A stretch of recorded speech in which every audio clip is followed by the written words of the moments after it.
So Tom Waits, Mule Variations. This comes out in 1999. It feels like this would have come out long before that. So I was surprised that this was basically a 2000 album.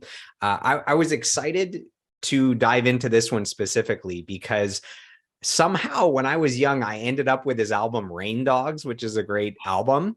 And I think the only way I could have ended up with this is, do you remember Columbia House where, you know, it was like 11 cents for 11 albums and they would send you 11 albums and 9 of them were the wrong album that you'd have to send back. Like it was just a mess. And somehow I ended up with Rain Dogs out of the random albums that got shipped accidentally.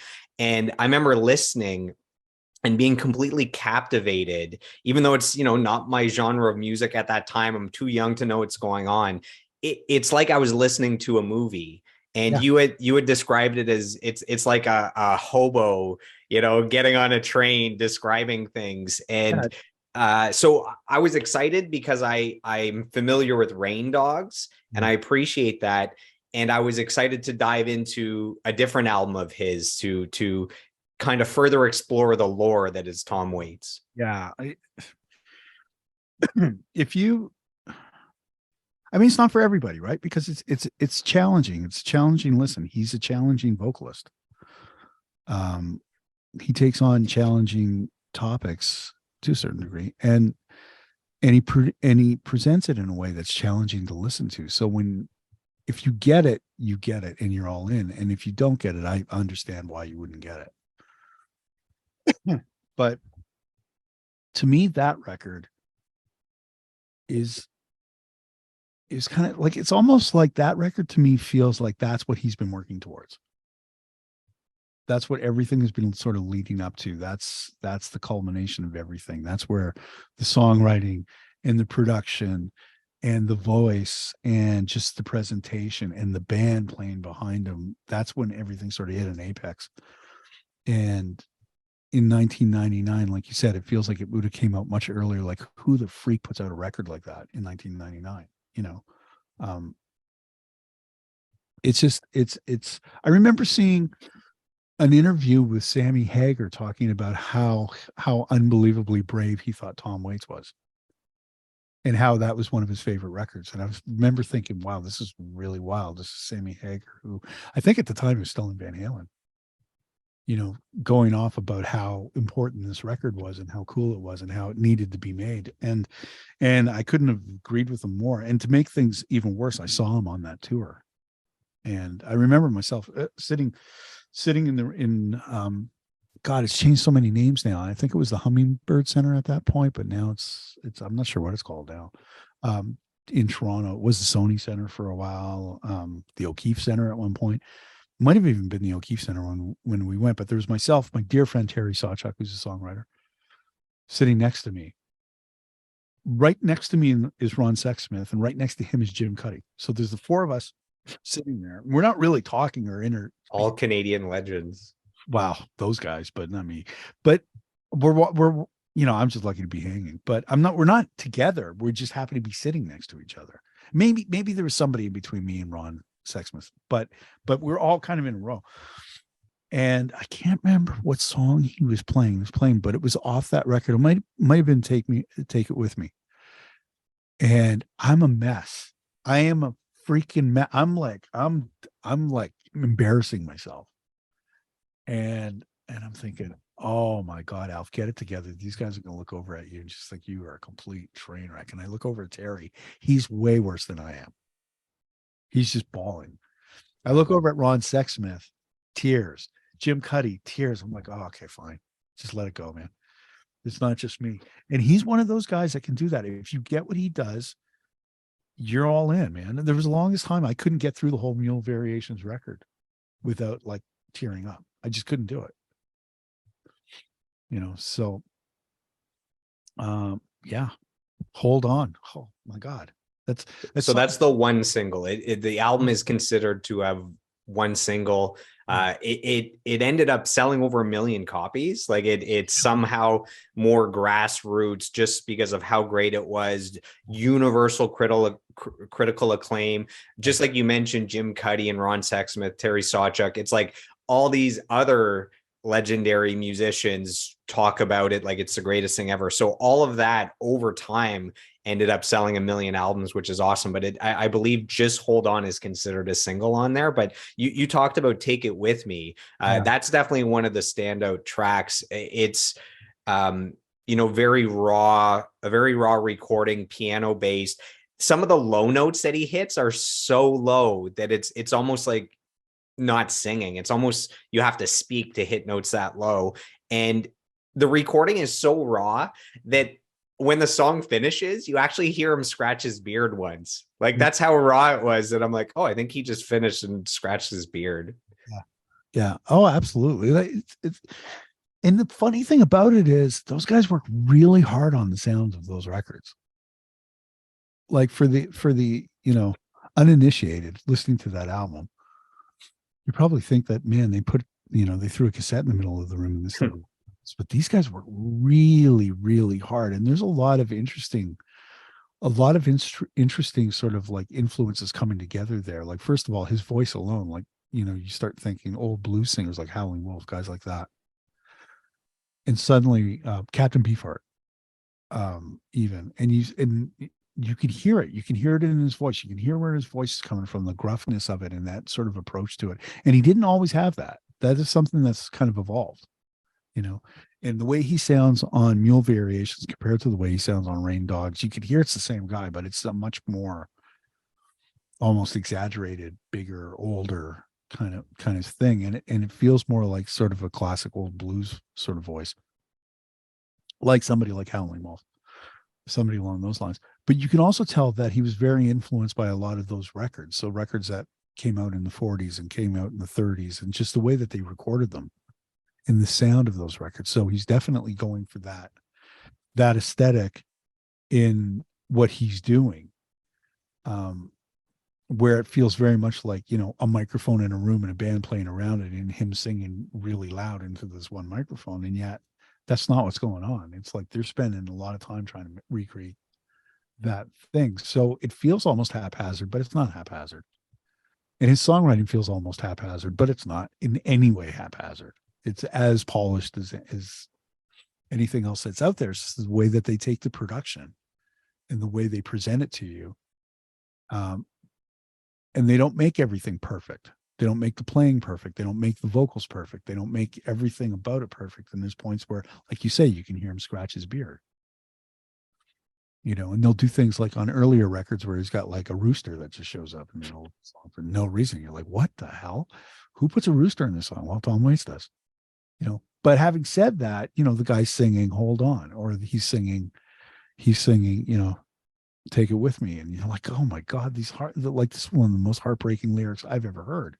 Not heartbreaking in oh my God, it's really sad. Heartbreaking, and it's just so unbelievably beautiful that the delivery of it. Yeah, the delivery, and it's so heartfelt.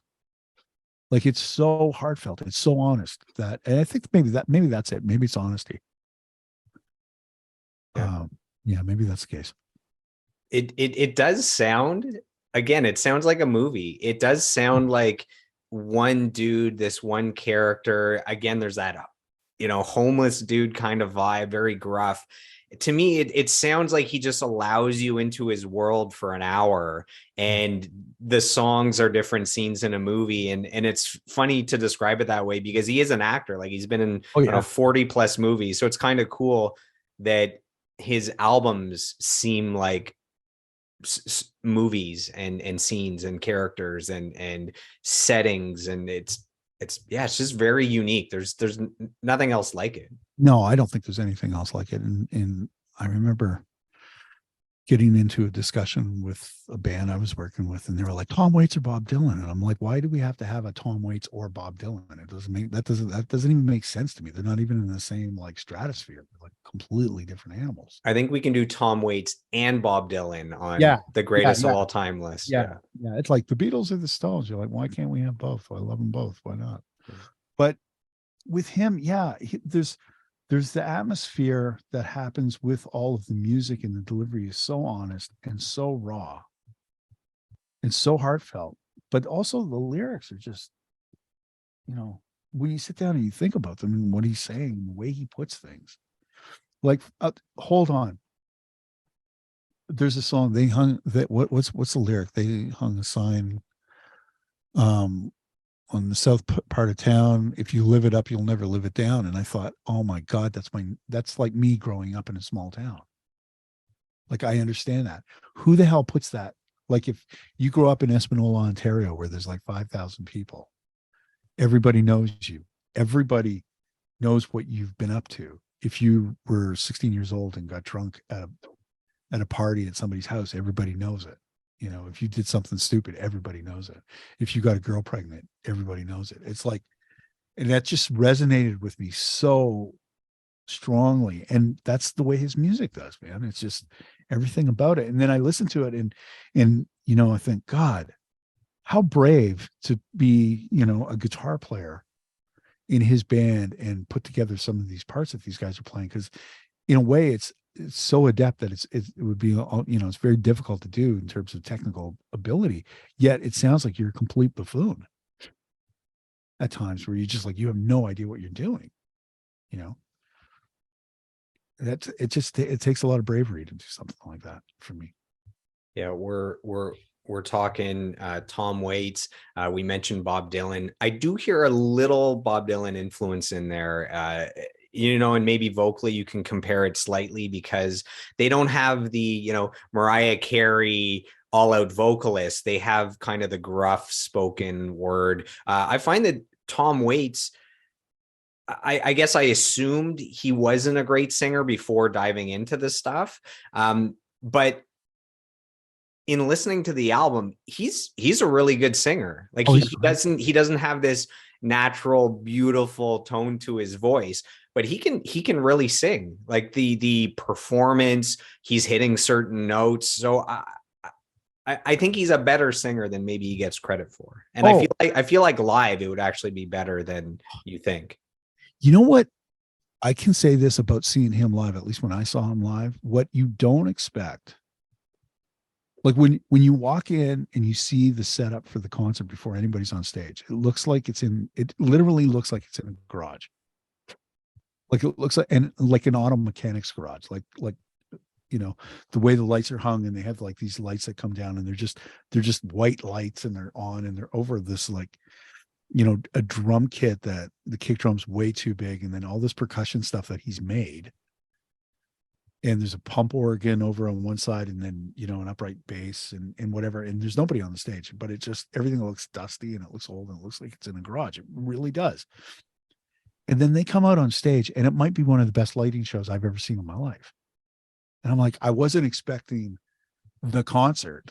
You know, I was expecting, like when I saw the thing, I was like, oh, he's going to come out and they're going to play and this is what it's going to look like. And it's nothing like that.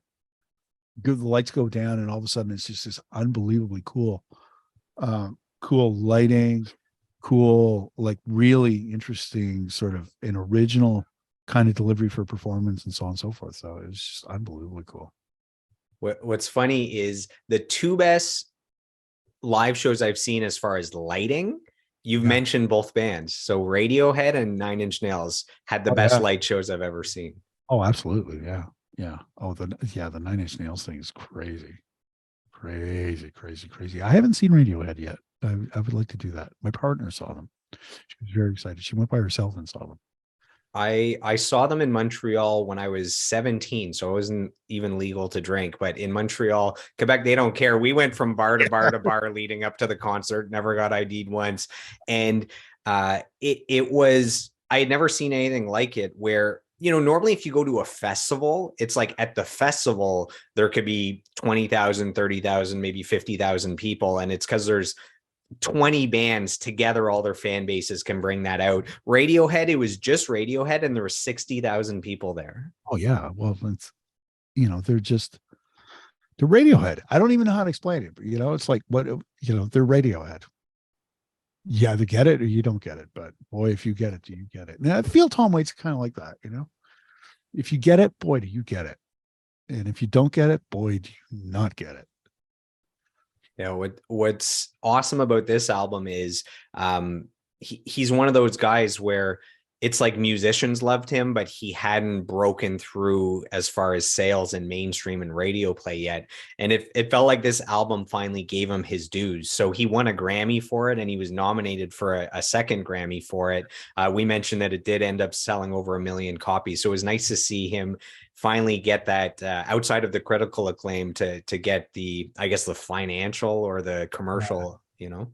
Well, I think he did pretty good before that because there were a lot of people that covered his songs, you know, like Rod Stewart covered Downtown Train and you know, and it was a hit. It was a huge hit.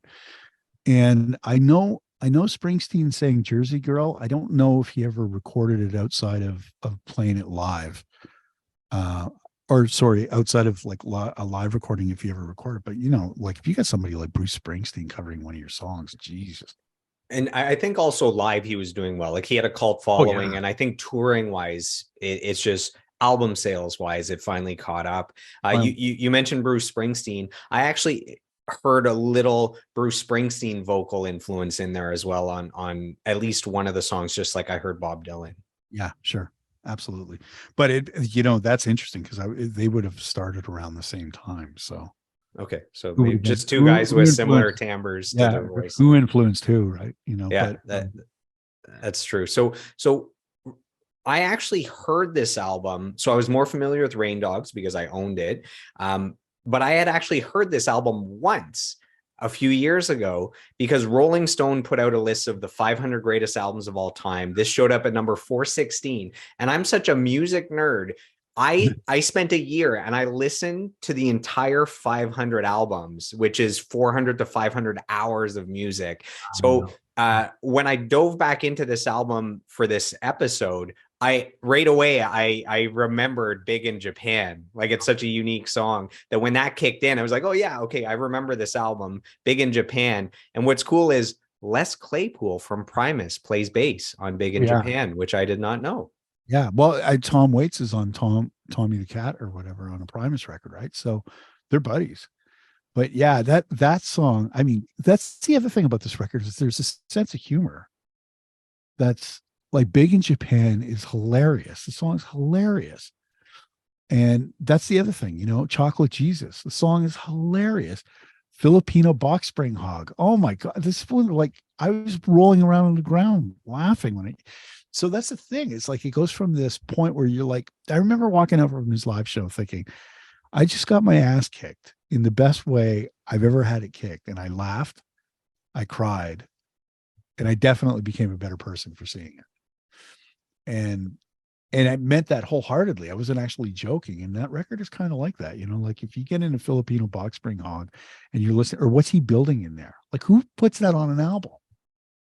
You're peering over, you're like the nosy neighbor. What's he building in there? And just the way he delivers it. And you're like, what am I listening to? This is incredible. So yeah, man, that record's so good. The last thing I'll say about the Mule Variations album is you said that his greatest strength is as a songwriter. To you, it was with this album, it's the lyrics, it's the songwriting above everything else. And Rolling Stone agrees with you. So they made a list, the 100 greatest songwriters of all time. He's not just on the list, he's number 55. Like he's almost in the top half of all time. I thought you would appreciate that. I do appreciate that. I'm saddened that they left him at 55. I think he's like 3 or something, but that's neither here nor there. But God, yeah, it's mind blowing how good this guy is, and apparently a really wonderful human being. So